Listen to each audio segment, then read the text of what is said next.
এটা তো আরে ভাই তেলের দাম তো বাড়ানো হয়েছে। আমি তো আইএমএফ মিটিং যাওয়ার আগে তেলের দাম বাড়ানো হয়েছে। আরে ভাই এই একটা জিনিস আপনারা বুঝতেছেন না কেন, সারা দুনিয়ায় তেলের দাম বাড়েছে, সারা দুনিয়াতে।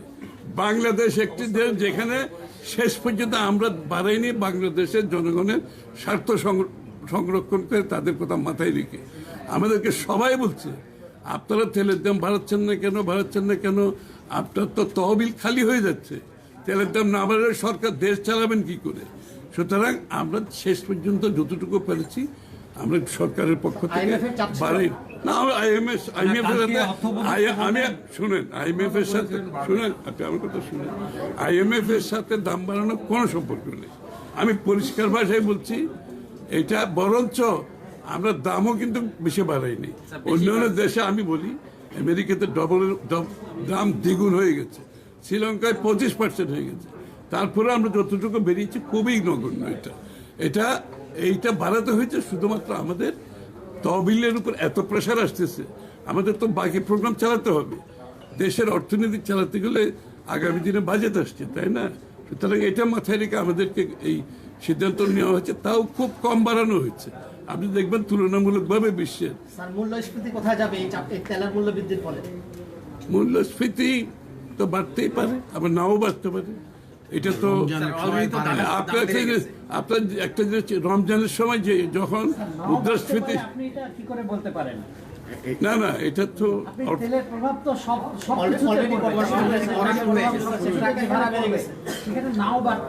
না এটা সাপ্লাই ডিমান্ড এন্ড সাপ্লাইয়ের একটা ব্যাপার আছে। আমরা তো ডিমান্ড সাপ্লাইটা কিন্তু আপনারা দেখবেন আমরা কিন্তু তেলের মজুদ আমরা কিন্তু ঠিক রাখি। আমরা যদি সাপ্লাই ঠিক মতো রাখি, এই যে টেম্পোরারি যতটুকু বেড়েছে এটার সাথে সাথে আরো অনেকগুলো ইস্যু আছে। তেলের দাম একা তো মুদ্রাস্ফীতি বাড়ে না, এটা একটা ভুল কথা। খালি তেলের দামের জন্য কি মুদ্রাস্ফীতি বাড়ে না? না আরে আপনি বাস্কেটের মধ্যে তেলের দাম যদি সবকিছু হিসাব করেন, ফুড সহ সবকিছু মিলে, এটা খুব একটা সামান্য।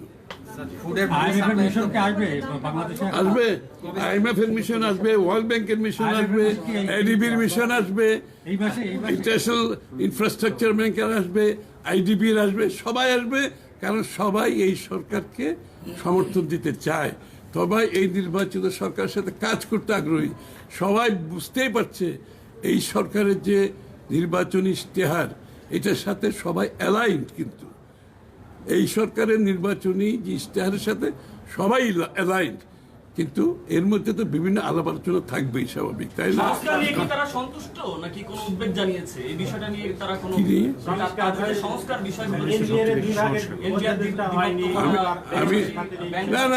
আমি তো বলছি বর্তমান সরকারের যে নির্বাচনী ম্যানিফেস্টো, এটার সাথে সব মাল্টিল্যাটারাল বডিগুলো অ্যালাইন্ড। আর যেগুলো বলছেন আপনারা বিভিন্ন বিগত সরকার যেগুলো হাফ বেক করে গেছে, অর্ধেক করে গেছে, কোনোটা অর্ধেক করছে, কোনোদিন 3 ভাগে 4 ভাগ করছে, এটা কোনো সহজ কাজ না। এটা আমরা সর্ট আউট করে এটার সমাধান আমরা দিচ্ছি, আমরা আমাদের মতো করে দিচ্ছি, যাতে করে একটা ভালো সরকার হয়, দেশে গুড গভর্নেন্স হয়, বাংলাদেশের মানুষ এটার বেনিফিট পায়। Thank you. আপনারা জুনের মধ্যে হিসাব করেছেন যে 3 বিলিয়ন মতো আপনাদের অতিরিক্ত সহযোগিতা দরকার জ্বালানি সংকটের কারণে, তো সেটা কি পাওয়া সহযোগিতা? আমি তো আপনাকে বলছি আমরা সহযোগিতা, এই সবাই সহযোগিতা করতে চাই বলে তো আলোচনাটা চলছে। সবাই বাংলাদেশে আসছে, আরো সবাই আসবে, ওয়ার্ল্ড ব্যাংকের প্রেসিডেন্টও আসবে, এডিবির প্রেসিডেন্টও আসবে, সবাই ডেলিগেশন আসবে। সবাই বাংলাদেশকে সহায়তা করতে উৎসাহী এবং তারাও বাংলাদেশকে সহযোগী হিসাবে পার্টনারশিপের মাধ্যমে কাজ করতে চায়।